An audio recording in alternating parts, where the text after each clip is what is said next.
Yo, what up guys, I'm Sammy and welcome back to the Soul Brothers channel, and in this video I'm going to be comparing the Jordan 35 with the Jordan 34.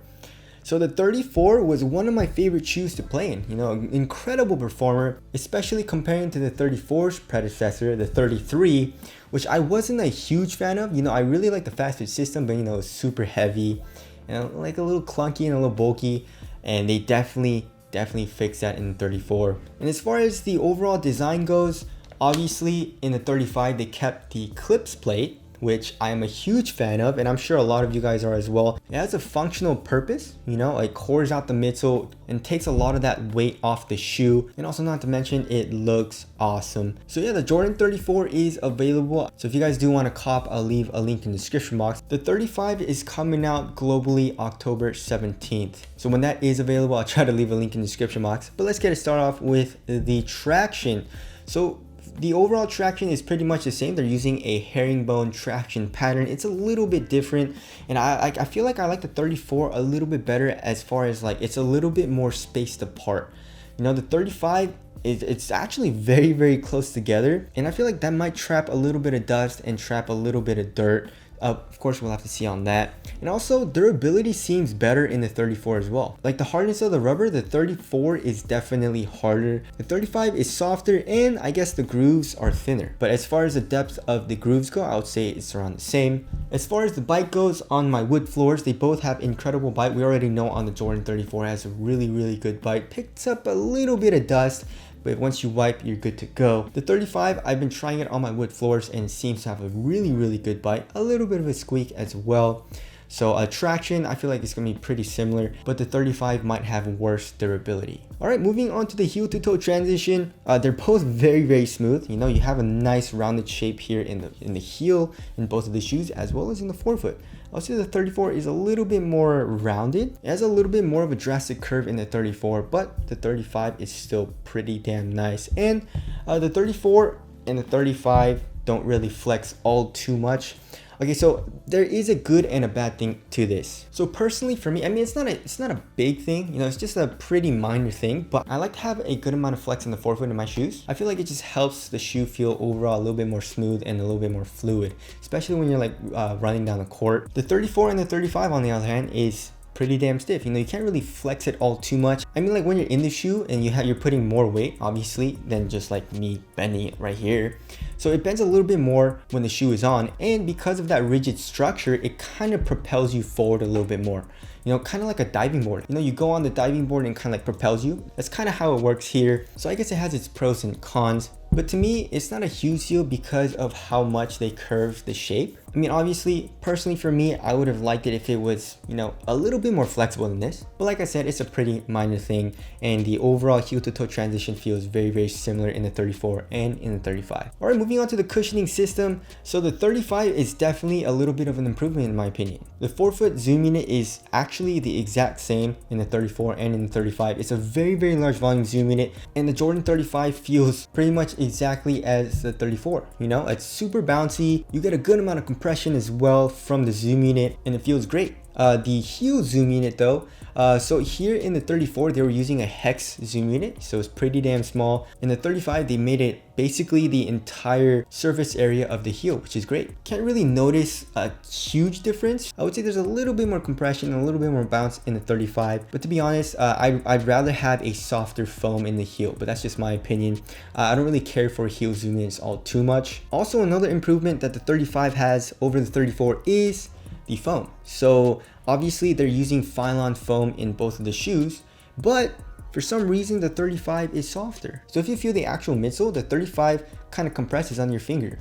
The 34 does not do that at all. There's no compression in the 34, and in the heel I didn't really like it all too much. The 35, I'm not saying it's incredible, but it's definitely an improvement. There's a little bit of compression in the heel, and that definitely feels a lot better than the 34. So that's a nice little improvement. As far as the court feel goes, they're both pretty damn good. I would say they're pretty similar to the PG4. I wouldn't say it's the best court feel, but it's good. So Jordan Brand did a good job of improving the 34 cushioning setup here in the 35. And of course they improved upon the Eclipse plate a little bit.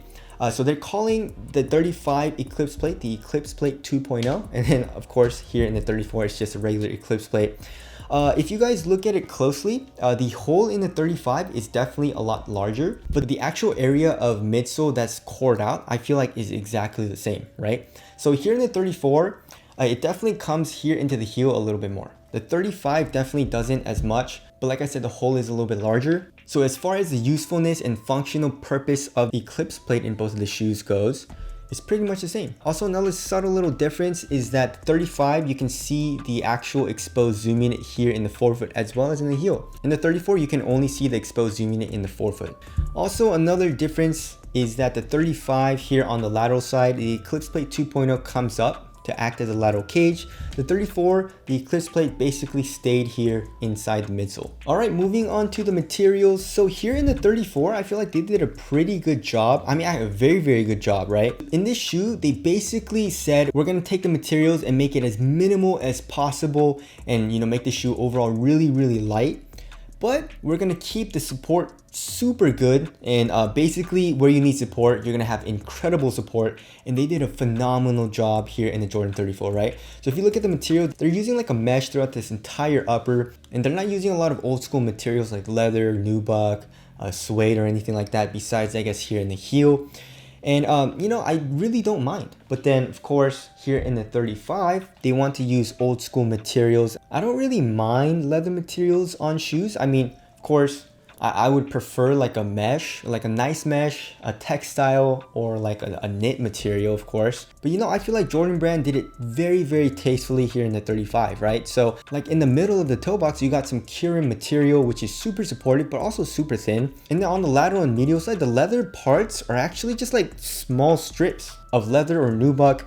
And I don't think they did too much, and I don't think they did too little. It definitely has a striking aesthetic to it. You get a nice thick cut of pretty good quality nubuck. And also here on the lateral and medial side, we got what you call flight wire. And basically it's like Jordan Brand's version of fly wire. And that's used here in this shoe to increase support, obviously for lateral containment. They didn't really need to do that here on the medial side, but I guess they did it for aesthetic purposes. So overall here in the toe box area, the 34 obviously is a thinner material, but the 35 I don't think is bad at all, and it feels great on foot. And as far as the tongue goes, that's also a pretty drastic change. So the 35, the tongue is definitely a lot larger, and it goes up on the ankle a lot more, which I like. It reminds me of Kobe's, and I guess the Jordan 5 as well, obviously, right?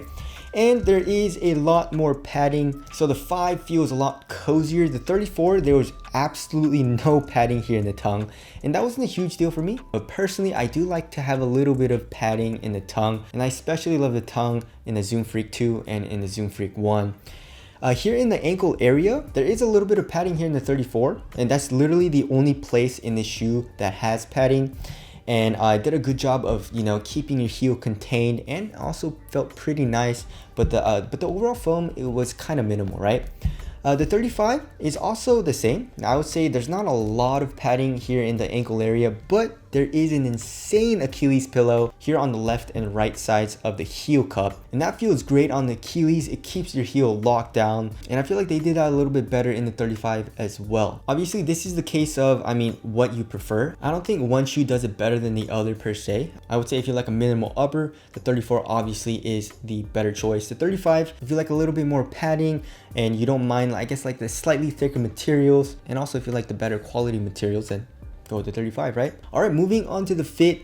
The fit is pretty much exactly the same. Go true to size, and it's super snug, right? So lengthwise, my toe is literally right at the edge. And then here in the toe box area, it's super duper snug in both of the shoes. So if you like to have a roomier fit here in the toe box area, or you have a thick ass foot, then I would suggest going up half a size or maybe even full size. And width wise, I would say they're pretty damn similar as well. So slightly narrow. All right, moving on to support and lockdown. I guess we'll touch on it. Obviously, I haven't played in the 35, but I feel like the 35 is gonna be great.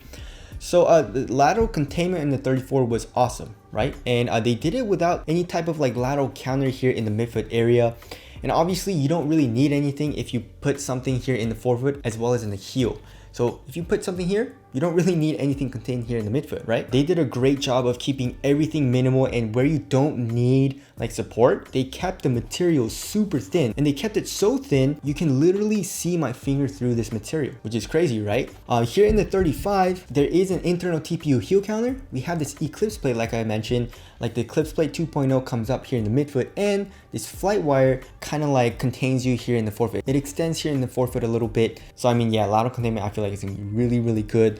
As far as the lateral stability goes, they're both wide. If you guys see, I thought the 34 was going to be a little bit wider, because if you look closely, the 34 has a little bit of an, it's not really an outrigger, but it looks like it protrudes out a little bit more. But looking at it closely, they're both pretty much the same width. So lateral stability, I didn't have any issues in the 34, and I don't think I'm gonna have any issues in the 35 either. All right, moving on to the weight. Obviously the 34 is gonna be a little bit lighter, right? So the 34 is coming in at 12.42 ounces, so pretty much average. And I feel like the 35 was like 13 ounces. Yeah, 13.05 ounces. So obviously the 35 is going to be a little bit heavier because of the old school materials. It's just overall a little bit thicker. And of course you have a little bit more padding here in the ankle area as well as in the tongue.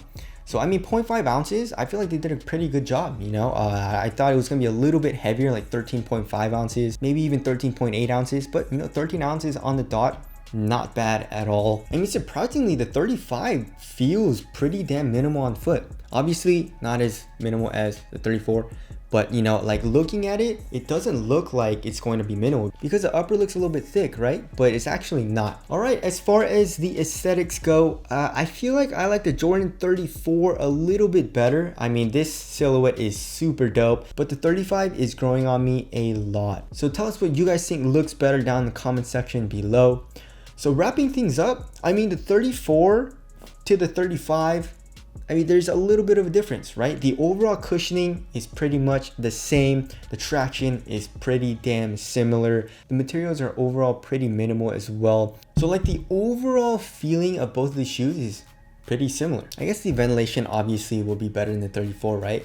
The 35, I don't think the ventilation is gonna be as good. So if you liked the 34, I definitely feel like you're gonna like the 35. So anyways, that's my comparison video. Again, if you guys want to cop the 34, I'll leave a link in the description box. But that's it. Thank you guys for watching, and I'll see you guys in the next one.